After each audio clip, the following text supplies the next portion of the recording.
Hello friends, welcome back to the show. So glad to see you once again. Today, we're taking an in-depth look at the episode of Justice League, the animated series, Fury. What I like, what I didn't like, and why this story really works and how it kind of fell apart at the end. And stick around because I'm gonna rank this episode in my list of favorite episodes of Justice League so far. Stay tuned. At last, here it is. So this episode really starts off strong. There's a great cold open. We see a bunch of these new characters, these villains that are going in to rob this place.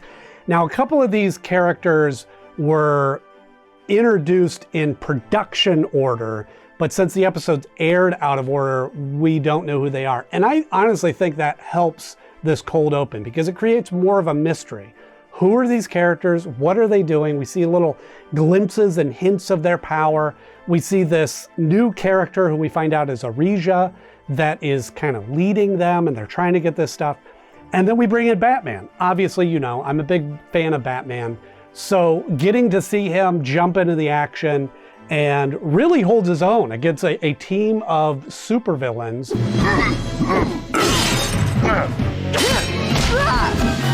And then we go into the opening titles. Just a tremendous opening to the show. So, we're all on board? Now we go into this scene where Wonder Woman is at the mall and she's shopping. And this is one of my issues with Justice League, the animated show. That's ridiculous. Which, by the way, if you haven't watched this episode in a while or need a little refresher, I did a 90-second rundown of the episode. You can watch that up here. Otherwise, you can keep watching and I'll kind of walk through the story as we go. What? This is one of the things that I really sort of struggle with on this show is I think they were given the order by the network to go, we want to do two-part episodes. And some of these stories just don't lend themselves to be two-parters, and it ends up having some filler. Now, sometimes the filler is battles or fights that go on a little long, punching scenes, which we talked about in War World. In this case, we have this sequence sort of right there at the beginning, right after the opening credits, of Wonder Woman shopping. Women be shopping, baby. Yes, it gives a little bit of a more insight into Wonder Woman, and some of those things kind of open themselves up later in the episode, but to me it just felt like filler. It felt like they didn't know what else to put here, and they throw in this sequence of her shopping. There was a couple of jokes, some fun stuff, but sort of a waste for me. Easy for you to say, Miss Cheekbones. We have Hawkgirl going to Themyscira, and I would say Hawkgirl is sort of the other featured hero of this storyline. But here's one thing that they do well is they send Hawkgirl to Themyscira. We get this battle, which is justified because she's an outsider. They don't know what she's doing there. She's trying to get get her questions answered, and is eventually overpowered by the women of Themyscira and is taken to Hippolyta. There's always a name that I struggle with. You'll pay dearly for what you've done. And I think that whole sequence is really good. And truly, I think, other than Secret Origins, this is really a time where we get to feature Hawkgirl and we get to see her fighting in a strong capacity, and we get to see some of her powers and how she utilizes them, which I think is a great sequence and doesn't go on too long, which is the other bonus. Not bad. Now, as they're building this story in the first episode, what they did really well is they kept me hooked. The story was kind of unfolding. They were only kind of laying out information as you needed it. And they spent a lot of time featuring the, for lack of a better term, the Legion of Doom that were sort of all working together, which, by the way, we have Solomon Grundy, voiced by Mark Hamill, which is a great little moment there. What are we stealing?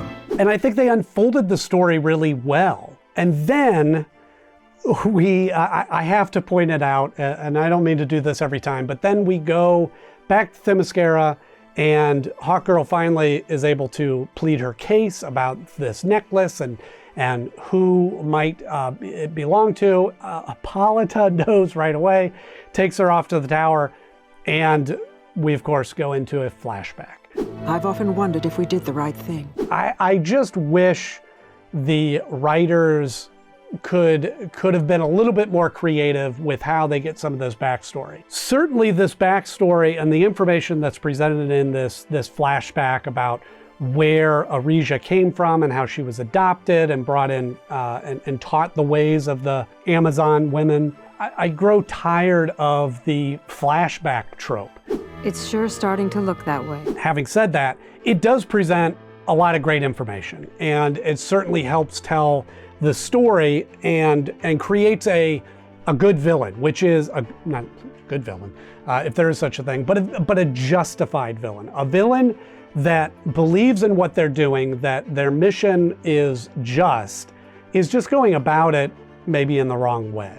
Man's world is filled with greed, deception, and cruelty. And when we see her team, these henchmen, we got Copperhead and Star Sapphire and Solomon Grundy, obviously, and Shade, and some cool villains, cool powers, cool, interest to them. And I like that they start building this kind of separation, going, well, I don't know what she's doing. I don't know why we're off on these missions, but hey, at least we're getting paid. And it builds that kind of henchman for hire storyline, which is kind of fun. Gems. Count me in. She, of course, uses the male villains to get what they want and then knock them out of commission. I always kind of like those sort of storylines where we have a team of villains thrown together that all are very powerful, and when they turn on each other, and there creates this kind of disconnect in them. I think we have a right to know. As were this gas that she has that wipes out males. You see, half the population getting wiped out, and Batman says, The male half. Great turn, great twist, and all the evidence was there, but you just may not have seen it coming, which is always kind of a nice little cliffhanger. So the poison only affects men? But of course, the first male to get wiped out is Superman.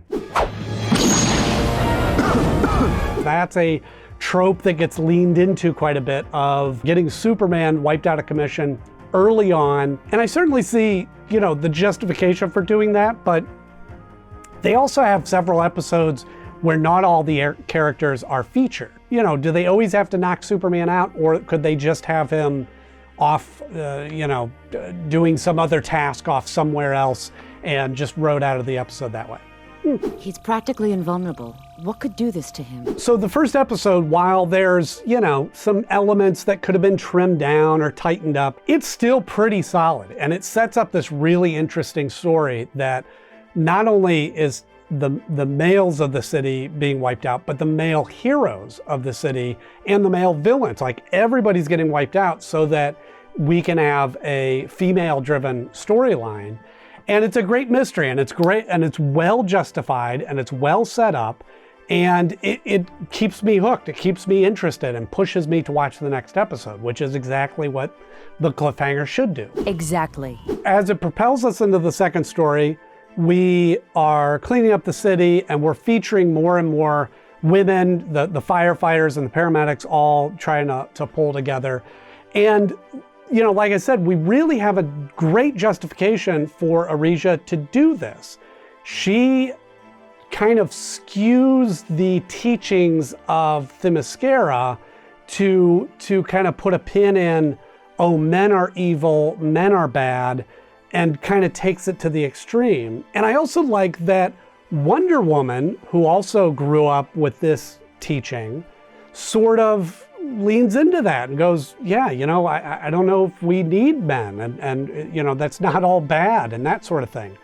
And Hawkgirl sort of being the other side of the coin on that. Arisia's just taking your precious Amazon code to its logical extension. So really kind of neat conversations that are happening there, and that disconnect, both with the villain team, the Legion of Doom, and with the heroes.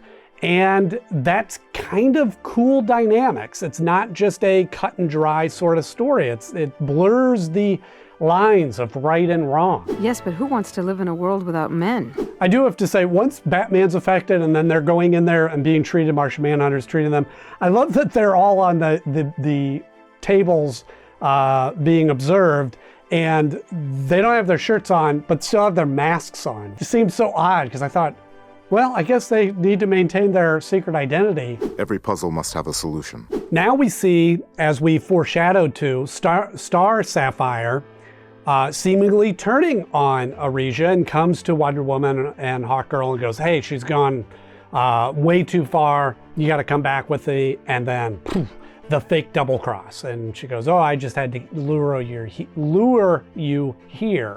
Forgive our little deception. There's a pretty cool battle that happens in that hangar. But here's where the story sort of fell apart. This is a serious accusation. The balance was a little off. I think if they could have got to that moment earlier in the episode, and I think there was plenty of filler that they could have cut out to get to that. Because at the end of this battle, Hawkgirl comes out and goes, oh, I found the allergen, and I think Martian Manhunter can create an antidote for this. Great, go do that. Wonder Woman goes off and fights and battles this plane. So here's the first kind of plot point of convenience.